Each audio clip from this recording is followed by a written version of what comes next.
आई अंबाबाईच्या पावन वास्तव्यांना आणि राजर्षी छत्रपती शाहू महाराजांच्या पुरोगामी विचारानं घडलेलं कोल्हापूर या शहराला एक संस्कृती आहे, एक परंपरा आहे आणि एक सामाजिक जाणीव आहे. या भूमीने कला, क्रीडा, खाद्य संस्कृती यांना आपलंसं केलं, संधी दिली, आधार दिला.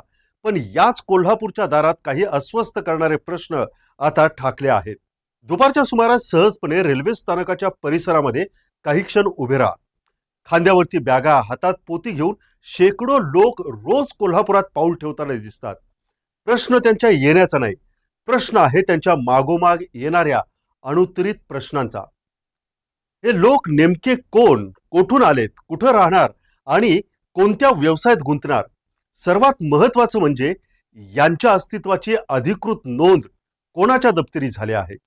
कारण येणारा प्रत्येक स्थलांतरित व्यक्ती किंवा समूह केवळ रोजगार घेऊन येत नाही, त्याच्यासमोर सामाजिक, आर्थिक आणि सुरक्षेची नवीन आव्हानं देखील घेऊन तो येतो.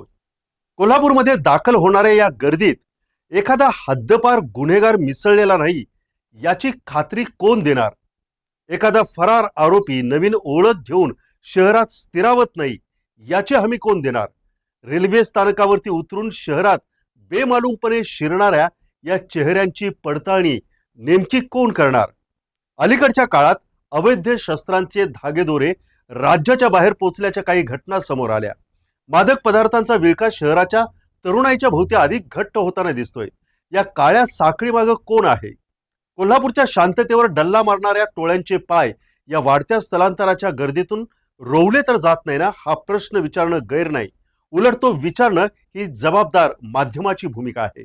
आणखी एक प्रश्न कोल्हापूरकरांना सतवतोय, तो म्हणजे देशाच्या सीमावरून होणाऱ्या बेकायदेशीर घुसखोरीच्या पार्श्वभूमीवर या गर्दीत कुणी अवैध बांगलादेशी घुसला तर नाही ना? त्याच्या रहिवाशीपणाचे पुरावे काय, ते तपासले जातात का? त्यासाठी स्वतंत्र व्यवस्था आहे का? साहित्य घेऊन येणाऱ्या बॅगा मेटल डिटेक्टर मधून येतात का? की एखादी गंभीर घटना घडल्यानंतरच यंत्रणा जागी होणार? हा प्रश्न आहे.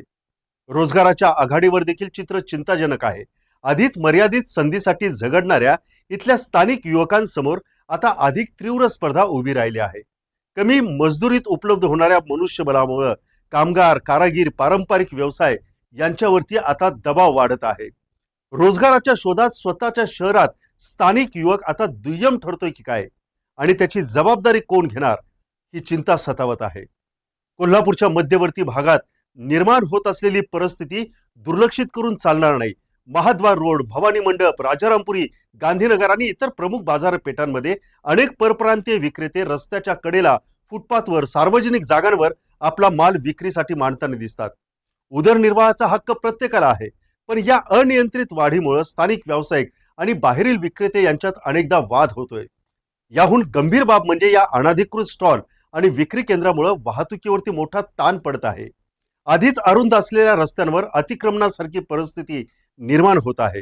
पादचारी, वाहन चालक, स्थानिक नागरिकांना याचा त्रास होतोय. अनेक ठिकाणी रस्ते हे वाहतुकीसाठी कमी आणि अनधिकृत बाजारपेठेसाठी अधिक वापरले जातात. प्रश्न विक्रेत्यांच्या अस्तित्वाचा नाही तर नियमनाचा आहे. शहरातील सार्वजनिक जागांवर व्यवसाय करण्यासाठी नियम समान असतील तर ते सगळ्यांनाच लागू व्हायला हवेत. एकीकडे कर, भाडे आणि विविध नियमांचं पालन करणारा स्थानिक व्यापारी आणि दुसरीकडे कुठलीही स्पष्ट नोंदणी किंवा नियंत्रण नसलेली विक्री अर्थव्यवस्था, याच्यामध्ये असमतोल दिसून येतोय.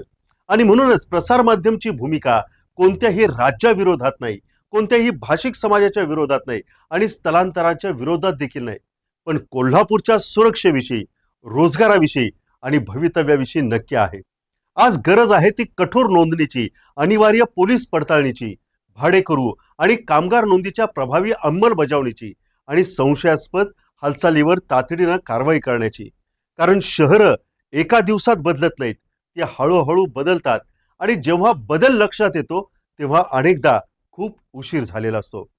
कोल्हापूरकरांचा साधा प्रश्न आहे, कोल्हापूरमध्ये कोण येतंय, का येतंय आणि त्याची जबाबदारी कोण घेणार? या प्रश्नांची उत्तरं प्रशासनानं आज दिली तर उद्याची चिंता टळेल, अन्यथा उद्या प्रश्न अधिक मोठे होतील आणि उत्तरं अधिक कठीण होत जातील. या आपल्या प्रतिक्रिया या व्हिडिओवरती नक्की नोंदवा.